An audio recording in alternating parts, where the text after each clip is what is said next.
Hey guys, what is going on? Valky here, and we just got the new dev notes for this upcoming next batch of buffs. This batch features some pretty interesting units. Ruele, Lionheart Cermia is kind of a surprise. Haste, Tenebria are units we've seen buffed before, as well as Mort, so we're seeing them all buffed again. Silk and Suthan are kind of new, but as far as artifacts, Rise of Monarch and Dux Noctis are the new ones, as well as Steadfast Gatekeeper, as well as a buff on the debuff Restrict, which I'll explain at the end. Let's start with Ruele. Ruele is really simple. Now her S1, the auto attack, the healing now scales with her own health as opposed to the target's health, meaning that this is going to be a very straightforward buff for helping heal squishy units. Now, Ruele's traditionally used in protect the one unit comps, and usually the one unit you're protecting is squishy, and healing by the target's max health doesn't really make any sense. So healing by her own health, when she generally has more health than the unit she's protecting, makes a lot of sense. And then the other buff is to her S2, which now gives 25% CR. Overall, I think this buff's not very strong. Her biggest problem was her tempo control, right? She doesn't give enough CR when she's protecting the one unit. Now she gives a little bit more healer and slightly more cycling only for herself, which is kind of a problem. Just think about Destina's S2, right? You heal by a similar amount. Granted, you don't have a big shield, but you CR push them by 50% with the exclusive equipment.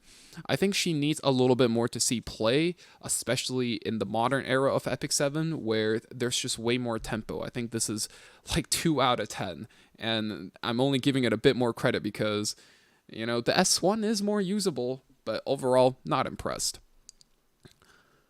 Lionheart Cermia. Lionheart Cermia, I actually think, is something that we kind of needed, because in the meta right now, Lionheart Cermia is actually slowly getting pushed out of the meta.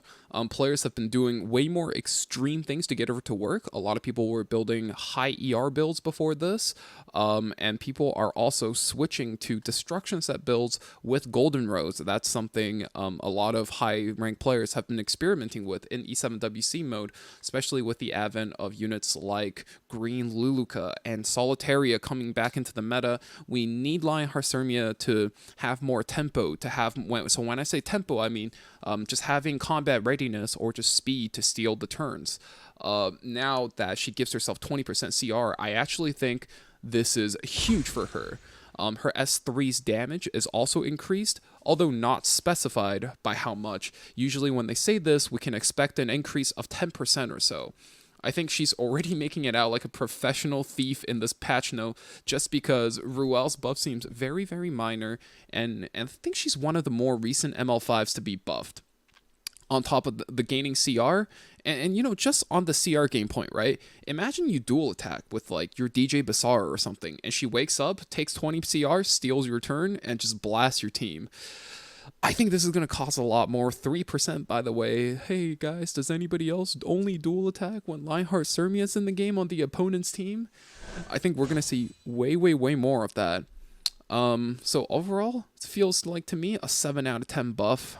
Got a little bit more scaling and a much, much needed CR boost in today's meta. Up next, we got Fire Haste. S1 now has a chance to defense break for 2 turn, which I think is a PvE buff. For PvP, only his S3 matter.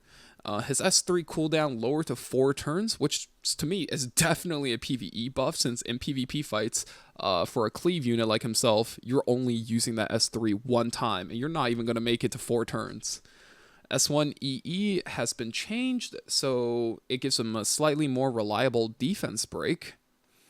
And the S3 EE, because it got lowered by 1 turn on the cooldown, just increases his bleed duration, which I think makes his S3 more usable in PvE scenarios. I think currently Haste is an exclusively an arena unit, being used for high-speed arena cleaves. I think this gives him reason to be played in PvE for future content, while still retaining his strength to be played in arena. It doesn't hurt, but I don't think it's anything too crazy. You know, chef out of 10 for this one. Fire Tenebria. S2 now applies Restrict. And then the Soul Burn got moved to the S2 because the S2 is a lower cooldown skill. I actually think the Soul Burn is not too bad, although you probably won't be using it that much anyway. Increased damage dealt on AoE skills is usually the least used Soul Burn in the game. And then S3 also got lower by a turn, as well as her self imprint turned into effectiveness. I actually kind of like this dual attack chance for PvE. And it's definitely more of a PvE change. She's right now used in a lot of Nightmare Raid teams as well as Fire Expedition teams. The reason why I don't think she's still usable in PvP, because even though her S3 looks really, really nice, 3-turn cooldown is really scary. Here's the biggest problem. Anti-debuff units like these, I'm going to put up on screen, are really, really dominant in the meta. And unless you're stacking her up to something ridiculous, like 250 effectiveness with a lot of tankiness so she never dies, it's really hard to see her. Like, I can't envision her being played a lot in PvP just because it just requires her to jump through too many hoops when your unit doesn't naturally strip the debuffs off of the enemy, like these guys on screen right now.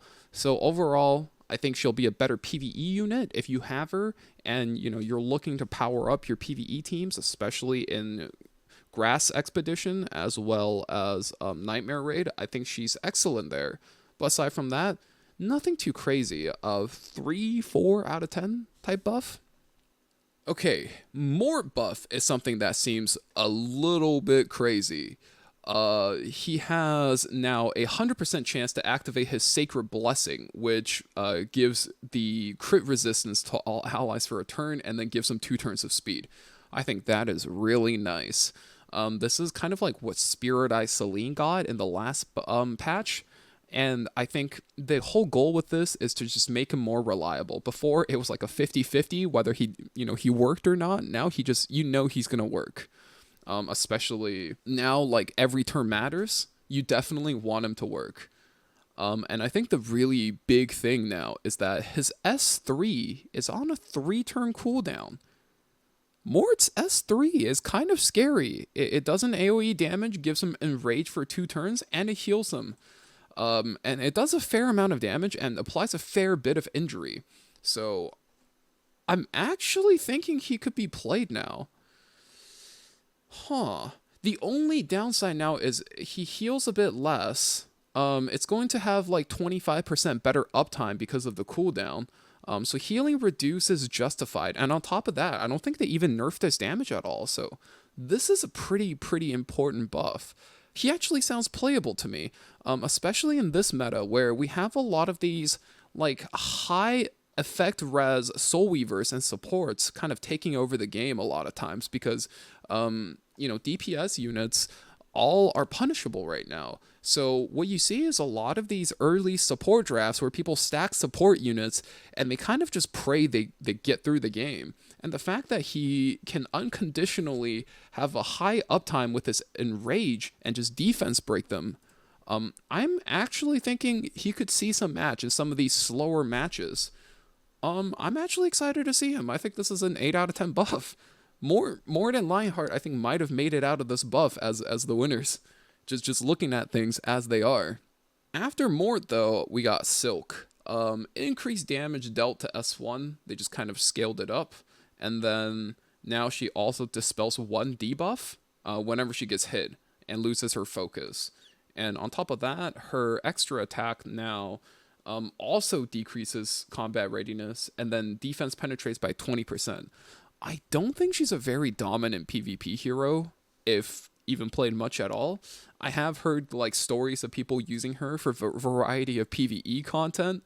So I, to be perfectly honest with you guys, I'm actually not sure what direction of buff they're trying to make this, because she's not good enough of a unit to be used in PvP anyway. But if you're using her in PvE, I do suppose she gets quite a bit more efficient with gear. So this is like an okay buff, I guess, but it's like a what out of 10, What are they thinking with this? I'm a little lost. And the last unit we have of the batch is Suthan. So before, with his passive, he used to stack 5% of attack and effectiveness up to 10 times, so 50%. Now he's also stacking defense, which is going to make him tanky in a longer fight. But it's going to require him to have like 10 turns or like counterattack 10 times, right? Both of those added up, which isn't great. Also now, he inflicts 2 burn effects for 2 turns instead of 1. It's not massive. But usually the number one reason they buff 3-star units is to kind of like prep them and prime them for a specialty change. They did that for Carrot, they did that for Arrowell, which have been, I think, 2 of the historically most impactful specialty changes. And yeah, that's kind of what I'm expecting in this case as well. First of the artifacts that are getting buffed is Rise of the Monarch. Now it's going to increase defense of all allies for 10%, which is great because I think it's surprisingly good, in fact. Now that it has some team mitigation values. I think not only does it increase the defensive value of your team, but it also increases offensive value because now Lionheart is going to be played more and Karina is played as much as ever. So I think Karina comps and Lionheart comps are going to have just more offensive value as well. But I think the number one issue with this artifact is still that it competes with Aureus. And team slot is always going to be really tight in this meta for Knights, since this is a support meta, not a tank meta. So could see some use on units like, I expect, LRK maybe. Might even end up being like an okay artifact on like a backup knight, right? Something you don't play very often. So overall, I think this is like a 6 to 7 out of 10. Pretty good buff, but I don't expect to see this artifact too often.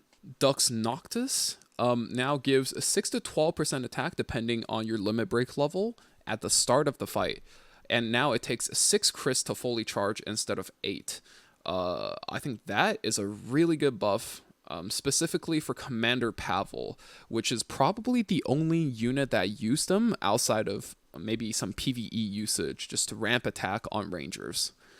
Especially if you think about it like this. Common activators for Commander Pavel right now includes units like Crit Chance Neck Peyra and Faithless Litica that only hit about 5 times between their extra turn combo.